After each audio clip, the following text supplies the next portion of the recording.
नमस्कार दोस्तों। आज के इस वीडियो में हम बात करेंगे रिप्रोडक्शन ऑफ वॉलवॉक्स। पिछली क्लास में हमने देखा कि जो है वॉलवॉक्स दो तरह से रिप्रोडक्शन करता है। पहला आपका हो गया जो है असेक्सुअल रिप्रोडक्शन और दूसरा सेक्सुअल रिप्रोडक्शन। तो आज हम बात करेंगे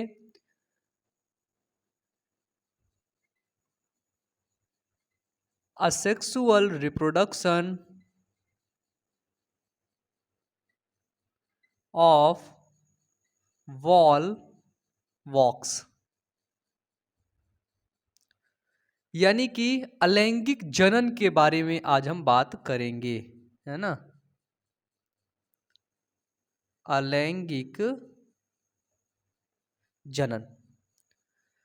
तो अलैंगिक जनन सबसे पहले हम देख लेते हैं जो वॉलवॉक्स है, यानी कि जो ग्रीन एल्गी है। अच्छा, एक क्वेश्चन है मेरा आपसे, वॉलवॉक्स की जो कॉलोनी होती है उसको क्या बोलते हैं, आप बताइए। दूसरा क्वेश्चन है, वॉलवॉक्स यूनिफ्लैजिलेटेड है कि बाईफ्लैजिलेटेड है। नीचे कमेंट बॉक्स में कमेंट करके बताइए। अब देखिए, जब रिप्रोडक्शन हो रहा है वॉलवॉक्स के अंदर, अलैंगिक जनन की क्रिया हो रही है, होगी। अलैंगिक जनन की क्रिया वॉलवॉक्स में तभी होगी जब ये फेवरेबल कंडीशन में होगा।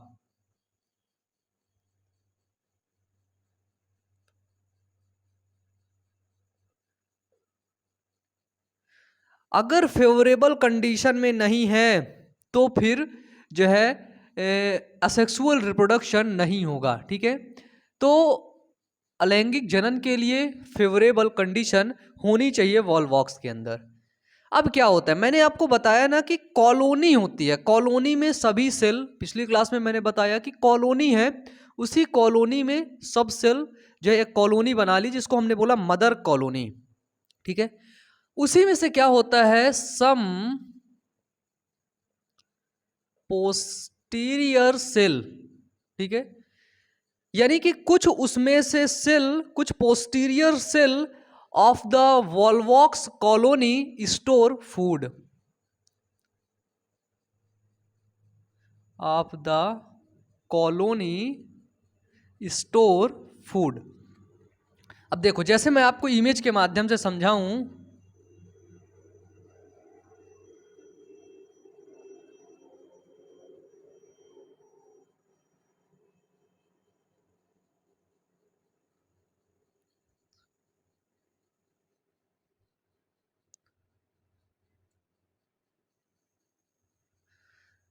ये फ्लैजिला हो गया, ये मदर कॉलोनी हो गई।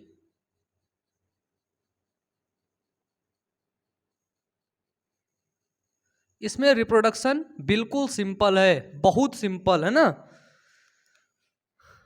ये फिर डॉटर कॉलोनी हो गई, इसके खाली अंदर जो जगह बच रहा है इसके अंदर वाटर भरा हुआ है ना। सेंट्रल हॉलो जो स्पेस है उसके अंदर वाटर भरा हुआ है। अब हम देखते हैं कि ये वाली सेल है, अगर ये वाली सेल क्या कर रही है, ये वाली को नहीं, हम इसको मान लेते हैं, ये सेल क्या कर रही है, फूड को स्टोर करने लगी। इसमें से एक सेल थी जो फूड को स्टोर करने लगी। कौन सी सेल, वो पोस्टीरियर सेल थी। कौन सी, पोस्टीरियर सेल क्या करने लगी,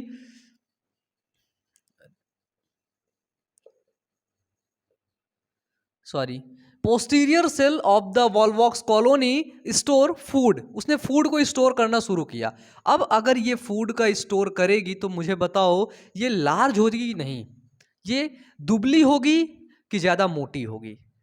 अगर कोई व्यक्ति ज़्यादा खाना खाता है ना, बहुत खाना खाता है, तो क्या वो पतला होगा या फिर मोटा होगा।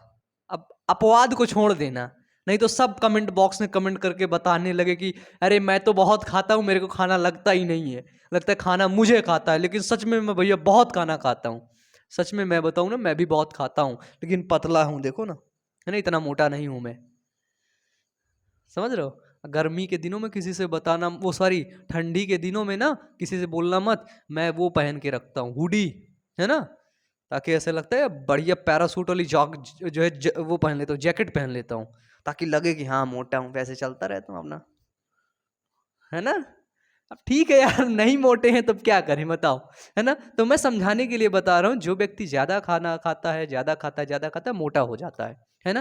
बेसिकली क्या होता है, मगर मैं अपनी डाइट प्लान की बात करूं तो मैं ज़्यादा खाना नहीं खाता हूं, मैं बहुत लिमिटेड फूड जो है लेता हूं।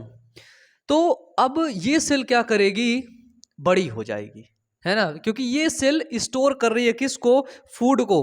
तो सेल क्या होगी, इंक खत्म हो रही है, सेल बिकम इन लार्ज, ठीक है। सेल क्या होगी, अब ये इन लार्ज होगी, बड़ी होगी, और जब बड़ी होगी तो यही सेल आगे चल के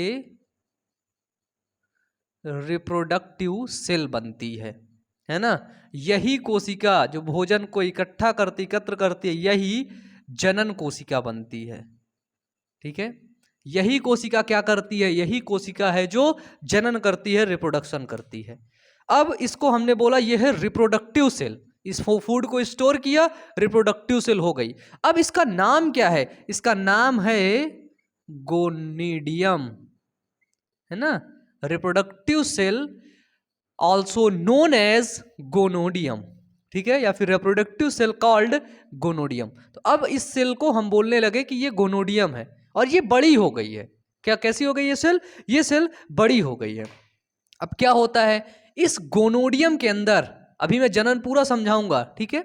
इस गोनोडियम के अंदर होता है माइटोसिस डिवीजन, माइटोसिस डिवीजन। मैंने माइटोसिस और मियोसिस को बहुत अच्छे तरीके से बताया। माइटोसिस यानी कि समसूत्री विभाजन होता है, समसूत्री विभाजन, ठीक है। अब ये गोनोडिया क्या करता है, माइटोसिस डिवीजन होता है, इसके बाद जो है 2 सेल स्टेज में पहुंचता है, 2 सेल स्टेज फिर बड़ा होता है, 4 सेल स्टेज में पहुंचता है ना। 4 सेल स्टेज बढ़ करके कहां पहुंचता है, तो वो पहुंचता है 8 सेल स्टेज। सबसे ध्यान देने वाली बात, और एक चीज और बात देखिए, जो गोनोडियम होता है वो राउंडेड होता है। कैसा होता है, राउंडेड, इंपॉर्टेंट है ये, गोलाकार होता है। अब इसमें आ गया हमारा 8 सेल स्टेज। देखिए 8 सेल स्टेज भी बहुत यहां पर इंपॉर्टेंट है। 8 सेल स्टेज को बोलते हैं प्लेकिया स्टेज, ये बहुत इंपॉर्टेंट है 8 सेल स्टेज, है ना। 8 सेल स्टेज के बाद भी इसमें फिर डिवीजन होता रहता है, फिर जो है डिवीजन के बाद इसमें होता है इनवेजिनेशन होता है, फिर इनवेजिनेशन के बाद फिर स्पोर बन जाते हैं, ठीक है। क्या होता है, फिर नए स्पोर बन जाते हैं, फिर कॉलोनी का निर्माण कर लेते हैं ना। चलिए, तो ये आपका जो है जो है असेक्सुअल रिप्रोडक्शन के बारे में जहाँ जो लिखना है ये था। अब मैं समझाता हूँ कि कैसे होता है। तो गोनोडियम यहाँ पर मोस्ट इंपॉर्टेंट है क्योंकि ये राउंडेड होता है ना। देखिए अगर इस स्ट्रक्चर को मिटाने से पहले मैं एक स्ट्रक्चर बना दूं तो क्या आप समझ जाएंगे। इसको मैं हाँ यहीं से बनाता हूँ, यहीं से शुरू करता हूँ, पूरा बोर्ड भर जाएगा क्योंकि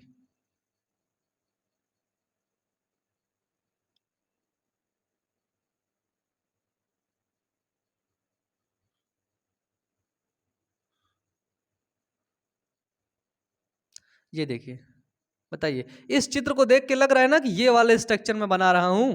यानी कि 1 2 3 4 कोशिकाएं ली मैंने, यहां से कोशिका ले ली 1 2 3 4, ये चारों कोशिकाओं को मैंने ले लिया, ठीक है। ये चारों कोशिकाओं को मैंने ले लिया, इसको यहां पे बनाया। अब मैंने बताया कि अब इसको मिटा दूं, इसको मिटा देता हूं, फिर हम लोग पूरे बोर्ड में अच्छे से समझते हैं।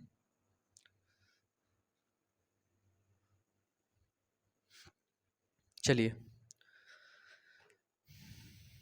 अब मैंने बताया कि इसमें से यहां पे जो कोशिका एक थी ना, वो क्या कर रही थी, वो स्टोर कर रही थी किसको, फूड का, है ना। वो फूड को स्टोर किए जा रही थी, स्टोर किए जा रही थी। मैं उसको मना कर रहा था भाई स्टोर मत कर, लेकिन वो किए जा रही थी।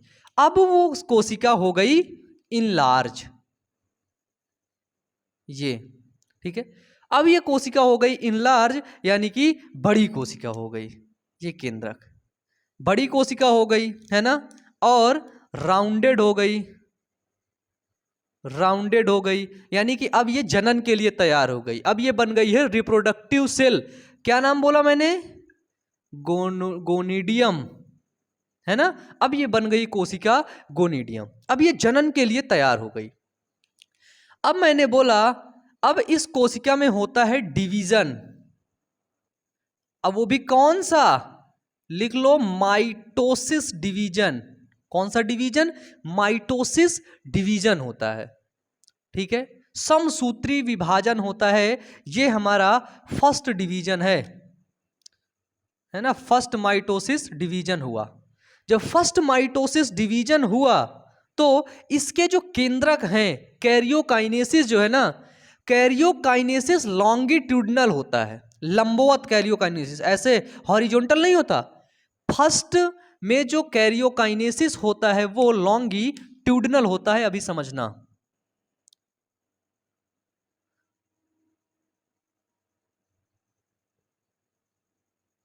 देखो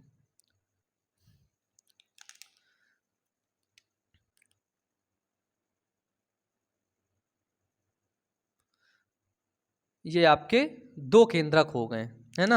अब ये कोशिका कैसी है? तो टू सेल स्टेज ये सेल है, ठीक है। टू सेल स्टेज की ये जो है कोशिका बन गई, ठीक है।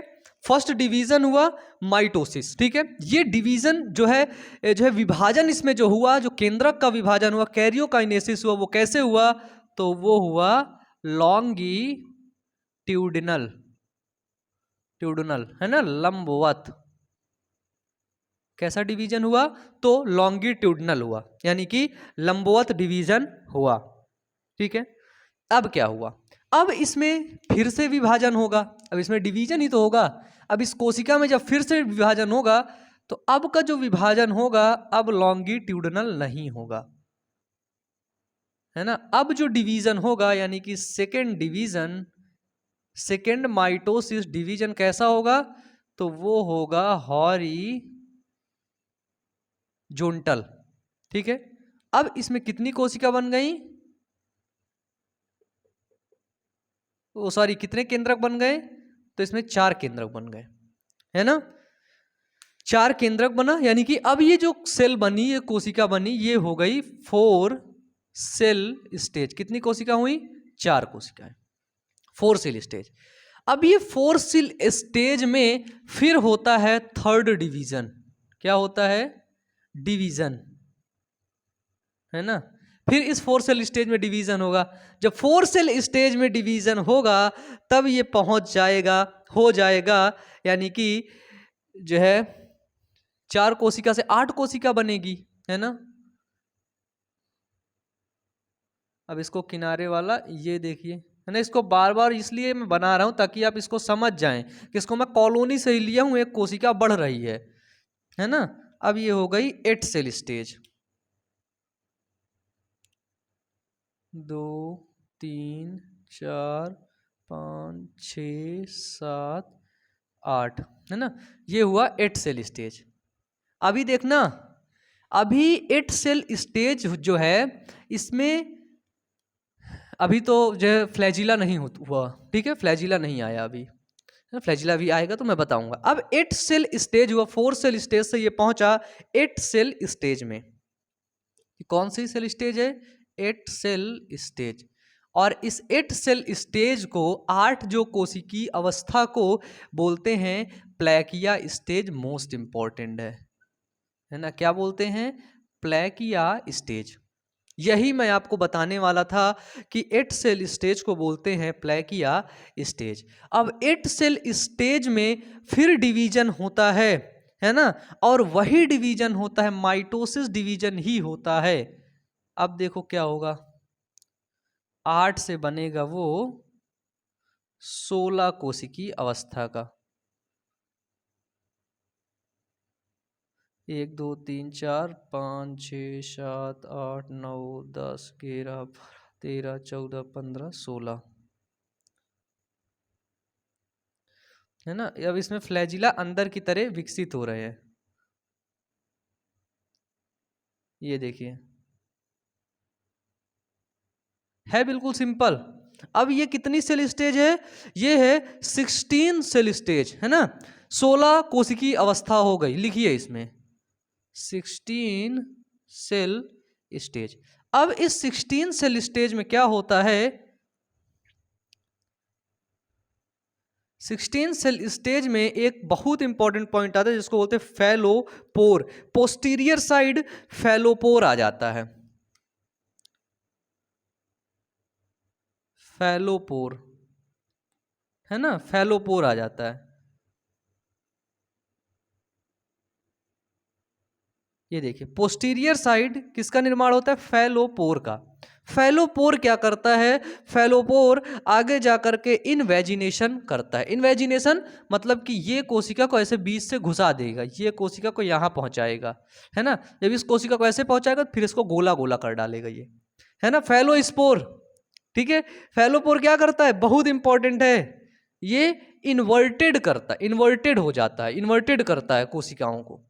इन्वर्टेड मतलब उलट देता है, ठीक है, कोशिका को उलट देता है। अभी देखना इसका जो है फ्लैजिला अंदर की तरफ है, अभी बाहर की तरफ हो जाएगा, उल्टेगा ये, है ना। अब देखो उल्टेगा कैसे, ये है,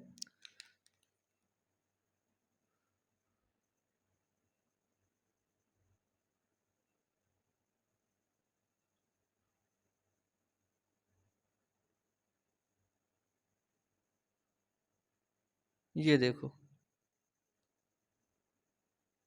ये ऐसे करके पहुंच गया, ठीक है।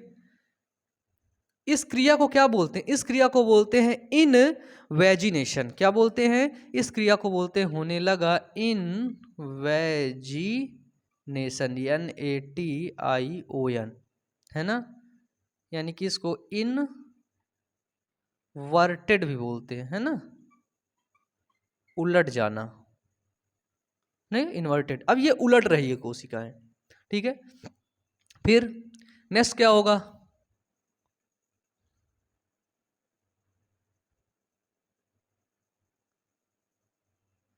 ये कॉलोनी के अंदर ही काम चल रहा है ना। यही जो मदर की कॉलोनी है ना, उसी के अंदर ये काम लगातार चल रहा है। अब ये इन्वर्टेड हुआ, धीरे धीरे धीरे धीरे हुआ, रेड पेन ले लेता हूं। अब ये कॉलोनी का निर्माण कर लिया,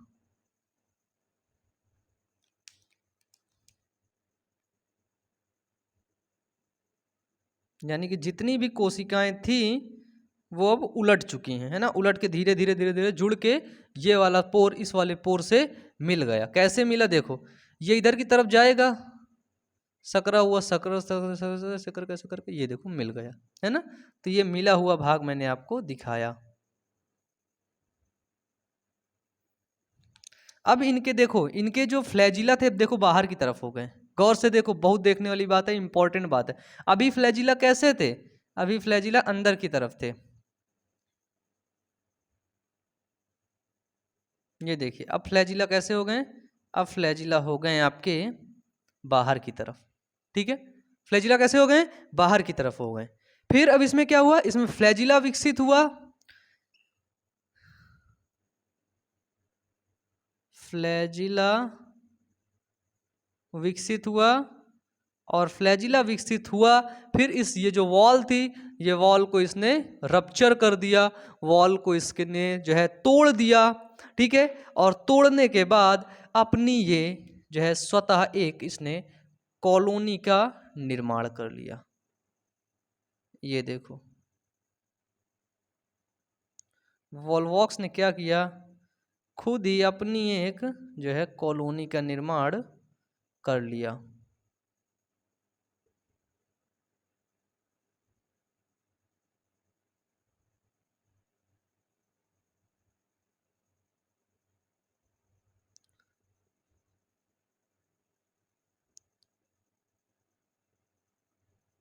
और इसी कॉलोनी को हमने क्या नाम दिया? इस कॉलोनी को, ये क्या हो गई? ये है वॉलवॉक्स की कॉलोनी, जिसको हम बोलते हैं सीनोबियम।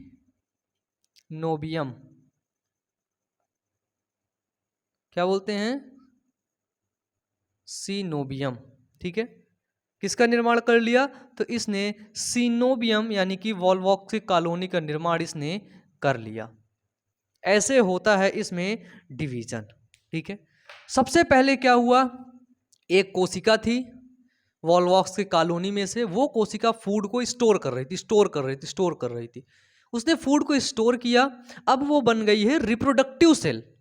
अब जब वो रिप्रोड्यूस करेगी, रिप्रोडक्टिव सेल बनी, तो उसमें माइटोसिस यानी कि समसूत्री विभाजन हुआ, और उसका जो न्यूक्लियस था उसकी सेल लॉन्गिट्यूडनल उसमें विभाजन हुआ। ठीक है, जब लॉन्गिट्यूडनल उसमें विभाजन हुआ तो ये बन गई दो सेल, दो कोशिकी अवस्था। लेकिन दो कोशिकी अवस्था के बाद जो डिवीजन होता है वो हॉरिजॉन्टल होता है ना, वो हॉरिजॉन्टल होता है, लॉन्गिट्यूडनल नहीं होता है, वो क्षैतिज होता है। अनुप्रस्थ जो है काट होता है ना, अनुप्रस्थ विभाजन। फिर सेकंड डिवीजन हॉरिजॉन्टल होता है, 4 सेल स्टेज बना। फिर इसमें डिवीजन हुआ, कौन सा डिवीजन हो रहा है इसमें? माइटोसिस डिवीजन ही हो रहा है। माइटोसिस डिवीजन के बाद अब ये बन गया है 8 सेल स्टेज का। 8 सेल स्टेज की इस अवस्था को बोलते हैं प्लेकिया स्टेज। कौन सी स्टेज? प्लेकिया स्टेज। ठीक है, 8 सेल स्टेज को किस नाम से जानते हैं? तो 8 सेल स्टेज को प्लेकिया स्टेज के नाम से जानते हैं।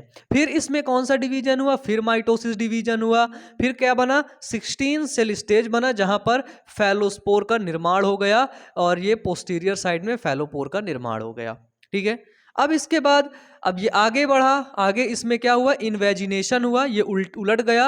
उल्टा करने के बाद फ्लैजिला बाहर की तरफ निकल आए, फिर इसको दीवार रप्चर करके एक कॉलोनी बना ली, जो हुआ सीनोबियम। ठीक है, वॉलवॉक्स की कॉलोनी एक नई डेवलप कर लिया। तो इस तरीके से होता है वॉलवॉक्स में अलैंगिक यानी कि असेक्सुअल रिप्रोडक्शन। तो आप इसको बना सकते हैं, मैं साइड हट जाता हूं, पूरा आप इसे बना लीजिए। चलिए,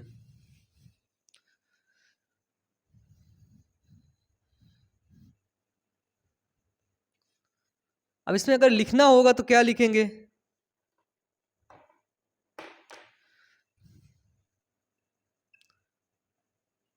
colonies of volvox. Volvox की कॉलोनी में क्या होता है ना? तो एक सेल होती है ना, यानी कि हम बोल सकते हैं सम सेल स्टोर फूड। कुछ कोशिकाएं क्या करती हैं? फूड को स्टोर करती हैं, और जो वही फूड को स्टोर करने वाली सेल रिप्रोडक्टिव सेल बन जाती हैं, जिसको हम गोनीडियम के नाम से जानते हैं। फिर इस गोनीडियम में डिवीजन शुरू होता है। फर्स्ट माइटोसिस डिवीजन जो होता है, कौन सा? फर्स्ट माइटोसिस डिवीजन कैसा होता है? तो वो होता है आपका लॉन्गिट्यूडनल। लॉन्गिट्यूडनल लंबवत होता है। जब लंबवत होगा तो बनेगी 2 सेल स्टेज। 2 सेल स्टेज के बाद जितने भी डिवीजन होंगे, फिर आएगा 4 सेल स्टेज। वो डिवीजन कैसा होगा? वो हॉरिजॉन्टल होगा। फिर इसके बाद 4 सेल स्टेज के बाद का जो डिवीजन होगा, यानी कि आएगा 8 सेल स्टेज। 8 सेल स्टेज को बोलते हैं प्लेकिया स्टेज, मोस्ट इंपॉर्टेंट है ना। 8 सेल स्टेज के बाद 16 सेल स्टेज आएगा। 16 सेल स्टेज, 16 सेल स्टेज के बाद धीरे धीरे उसमें फैलोस्पोर आ जाएगा, और वो एक जो है न्यू कॉलोनी का निर्माण कर लेता है। ठीक है, धीरे धीरे वॉलवॉक्स क्या करता है? न्यू कॉलोनी का निर्माण कर लेता है। ठीक है, 16 सेल स्टेज में मोस्ट इंपॉर्टेंट है फैलोस्पोर, है ना। तो ये था आपका असेक्सुअल रिप्रोडक्शन इन वॉलवॉक्स। तो इसको हम मिटा देते हैं, फिर आगे देखते हैं।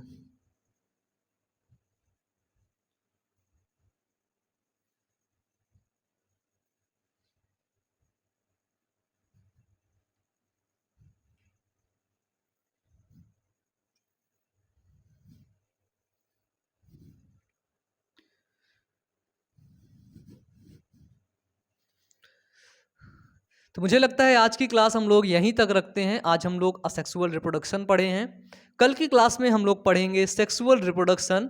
इसके बाद हमारा टॉपिक कंप्लीट हो जाएगा। तो आज की क्लास यहीं तक, मिलते हैं नेक्स्ट क्लास में। तब तक के लिए अच्छे से पढ़ते रहिए और अपने सुझाव नीचे कमेंट बॉक्स में ज़रूर दे दीजिएगा। धन्यवाद।